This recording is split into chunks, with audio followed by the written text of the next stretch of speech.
Hello and welcome back, everyone. After that short break for dinner, we are back once again, and I have a new commentator with me. Everyone say hello to Bacchanalian. And say hello to everyone, Bacchanalian. Hey guys, this is Buckinellian here back for Alliance Tournament 12, the Drone Spam Edition. I'm excited to be here and looking forward to a great match here between Dead Terrace and Ronin. We do have another flagship on the field once again today. The Balgorn flagship for the Ronin is here, and they've brought with it two Eoses, a Guardian, two Blackbirds, a Vexor, and then a set of support with Molluses and Talwars and Heretics. And Dead Terrace have gone all Foons. Yeah, this is interesting. I kind of poo-pooed the Foons we saw earlier, but they proved to be effective. So here we have three Typhoons, Eos Proteus that we think is the Logi Proteus, two Purifiers, three Tristans, and a Malediction. So quite a bit of frigate support there, and it'll be interesting to see if those Purifiers are bomb fit in order to perhaps to clear the drones that we've seen so many of. Yeah, the entire team for the Dead Terrace came in at 50, but the Ronin guys came in a bit closer to around 30. And the match has now begun, so we're going to see all the drones moving across the field and get a better idea of what type of drones these guys are using. Yep, and it looks like we have damps going back and forth both ways already, so we see some E-War going on. The Ronin team looks like they're actually pulling back to some range here. Yes, they are deciding they don't want to get within the lock range of these Typhoons because they've got the Foons all damped out. They've actually got damps across almost the entire team for Dead Terrace, which is a really dominating position. If the Ronin can manage to pick apart some of these smaller ships while the entire Dead Terrace team is damped, they're going to be in a really, really strong start. And here we go, Blackbird already into armor, about two-thirds armor now.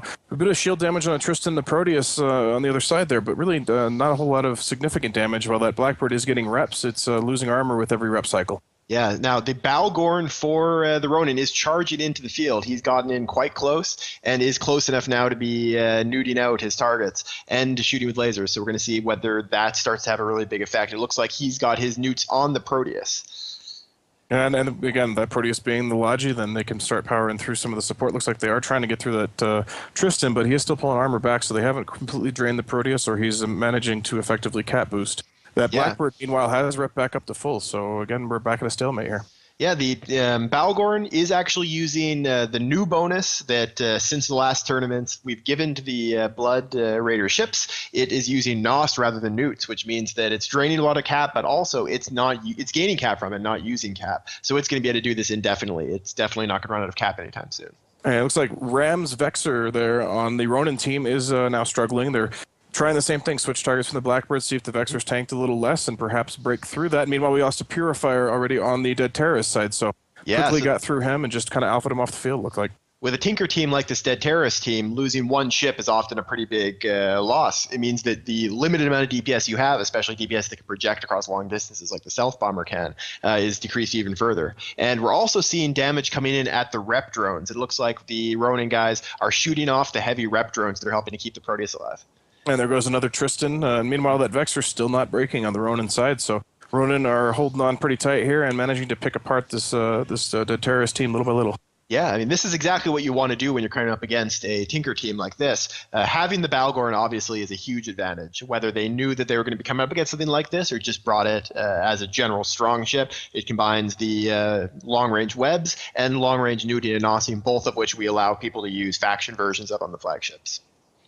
Yep, and then it looks like now they are going for the Balgorn. I guess you figure at this point they're damp. They have limited ability to project damage as a result, so let's go for what's right here in our face and see if we can get through it. That said, Balgorns are very beefy ships with the Guardian supporting it, and they're going to have a hard time doing it now. There looks like another Purifier is really struggling to stay alive too. Yeah, these Purifiers are going to be dealing a lot of damage to it, so if they can take down the Purifier of Shanna, which is being fired on right now, but it's holding pretty well, then that'll help keep the Balgorn alive a lot longer. Yeah, I mean, that is why they chose the Purifiers as Stealth Bombers here. They do have the most armor of any of them. However, that was all she wrote for that one. He is exploded and off the field. Balgorn, meanwhile, holding out pretty comfortably, about 95% armor, though that was a big chunk that just went. He was repped all the way back, so... Yeah, without those Purifiers, it's going to be kind of hard to break through the reps of the Guardian on the Balgorn. As we see now, Tristan is the new target for the Ronin team. They're trying to pick off the small ships one by one. So this is the first team that we've seen in this tournament so far using Stealth Bombers. And Stealth Bombers, of course, ended up being the dominant meta, even though they didn't show up until the last day of the last New Eden Open. We've increased the point cost up again to 1 point, which means they're 1 point higher than they were in the Neo 2, but 1 point lower than they were in the last Alliance tournament. Do you think we're going to see a lot more use of stealth bombers in this tournament back? You know what I think? I think we may see some teams attempt to use bombs with all the drones we've seen, especially with the Vexor Navy issue that don't have the most enormous drone bay in the world. You clear off a couple flights of drones and they have no DPS. I definitely think we're going to see some of that. Meanwhile, we have Banshee Blade and Tristan exploding.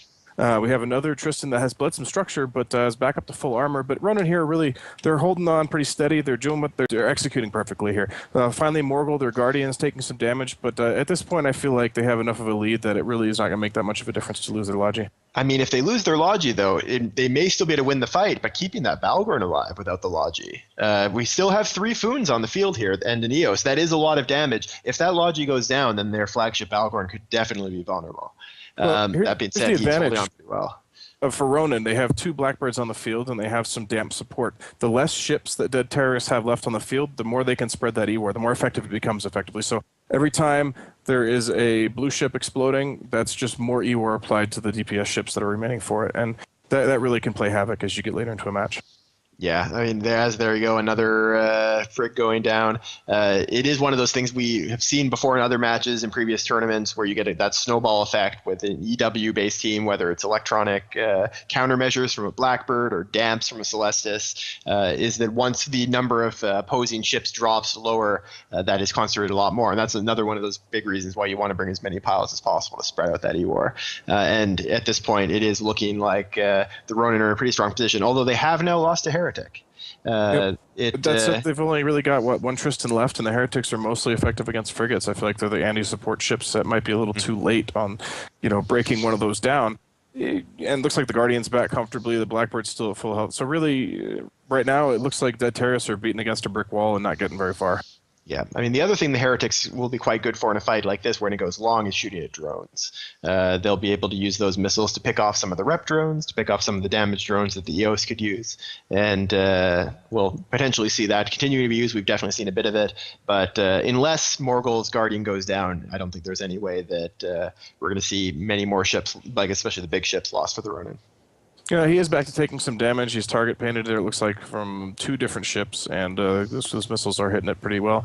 But another Tristan now very seriously struggling on the Dead Terrorist side. And there he goes. Yep, and the Guardian is still holding on about 2/3 armor. So, I've been saying this the whole match, but it looks like Ronin had this very well in hand. Yeah, I mean, definitely a very strong position for the Ronin to be in. And the Ronin, of course, is a team that we expected to do quite well in this tournament. They are a team with a very long tournament history. They came in second all the way back in the 3rd Alliance tournament. These guys, they've competed under the name RUR in the past, as well as the Ronin. And they did very well in the last Alliance tournament as well, making a very deep run and staying in the winner's bracket for much longer than most. So we would expect them to be a team that is going to be a solid performer, I think. Yep, so I see somebody in stream chat asking what a Heretic is. It's kind of something in between a frigate and a cruiser called it's a destroyer hull. It's actually an interdictor, but they're very effective against frigates. They have light weapons, small weapons that are very good at targeting frigates, and they put out quite a bit of damage, so they really are an anti-support style ship. Yep, and these Heretics that Ronin are fielding are fit with light missiles, which have exceptional range for a small ship, so they can sit quite far away from the battle and use those to pick off small targets. You also see the Flycatcher is another similar ship in this kind of role that people will bring out. The Heretic has the advantage of having a much stronger tank, but the Flycatcher gives you some more E-War options. And in past tournaments, we'd seen Sabres used in the same role, but now the Heretic is a much more effective ship. As I'm saying this, the Balgorn dropped to about half armor there, but it looks like the Guardian still got reps on. I'm not sure what's slowing that down, but we have a Typhoon for Mini Instructor Khan.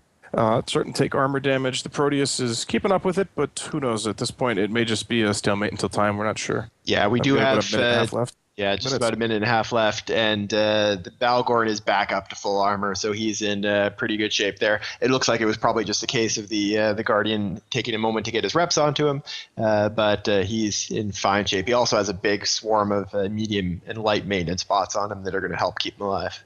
You know, one thing that's interesting, I'm looking at the E-War over there, and you're seeing the ECM across 2 of the ships and damps on the others. And in a lot of cases, when you see an ECM and damp combination like that, what you'll do is what's called cycle jamming. You'll jam out a ship and then put scan resolution scripts into the damps to make it much longer for a big ship to relock things. And then you can cycle your ECM over to another target, jam it, and then go back to the original. And effectively, you can jam twice as many things doing that if you do it properly. Yeah, at this point, it's probably the Typhoons have the Mimitar racial jammers from the Blackbirds on them, and then all of the rest of the jammers will be on the Proteus. Because anytime you can jam a Proteus in this situation, you're going to get probably a kill out of it. These Proteuses are obviously the linchpin of a Tinker setup like this, similar to the way the Tengu was in the the Castabouts team that we saw earlier. If that can't lock, then all of a sudden the rest of the team collapses around it.